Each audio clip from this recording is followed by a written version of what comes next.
Susan Burnham grew up in an emotionally abusive family. Her father was an alcoholic who was in constant conflict with Susan, her mom, and her sisters.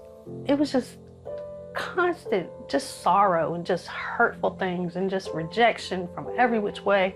It was almost like walking on eggshells because you never knew what you were going to get. She began looking for love and acceptance through sexual relationships. She had her first abortion when she was only 14. I was yearning for love so much that I looked for anybody. I'm looking for all these people to just fill these voids. In her early 20s, she went to church where she felt the love of God, but Susan says she had a hard time receiving it.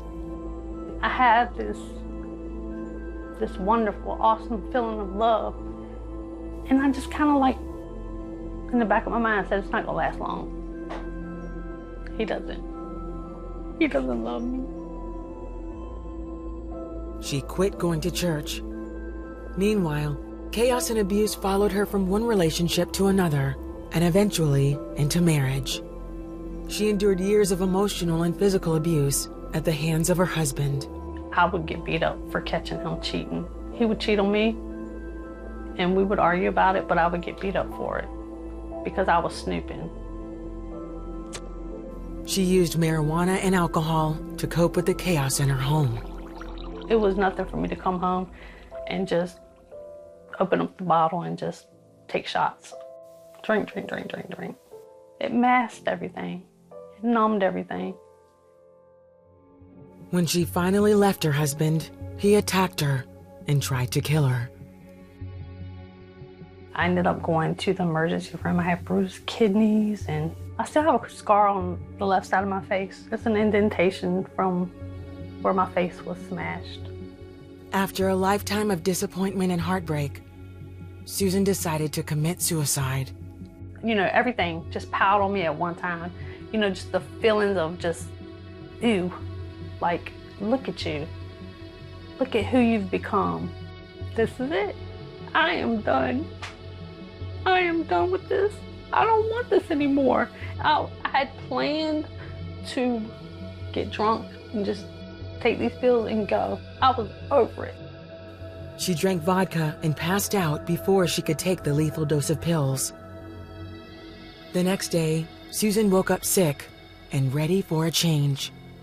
When I was throwing up, I remember just even doing that. I was like, I cannot do this anymore. I looked up to God. I said, okay, you want to help me? Now is your opportunity. Do it then. Take all this from me. I don't want this anymore. Take it. It's yours. You want it here. Take it. Let me see what you're working with.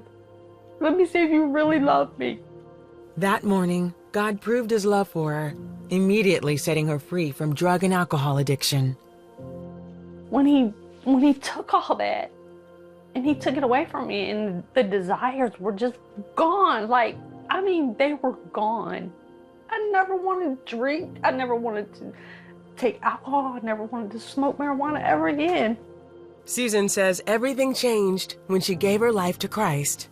Once I truly surrendered everything and allowed him to take control, that's when I started to see myself through his eyes and how I'm fearfully and wonderfully made in his image. I'm praising, these are happy tears. I'm just thanking God right now that he just delivered me from all that. That was just the worst. Oh my God. She went back to school and earned a degree in counseling. She says her life is an example of how the love of God can set anybody free. My purpose is for his glory, to help others, so that someone else can see that, wow, she made it through all of this, and yet she's still willing to reach back and pull others up. Susan forgave her ex-husband and others who hurt her. She now knows the love of God was always there for her. She only needed to receive it. I can't love anybody else without loving me and without accepting love from God. And if he doesn't ever do anything else for me, I'm okay. Because he's done enough. Yeah, he's done enough.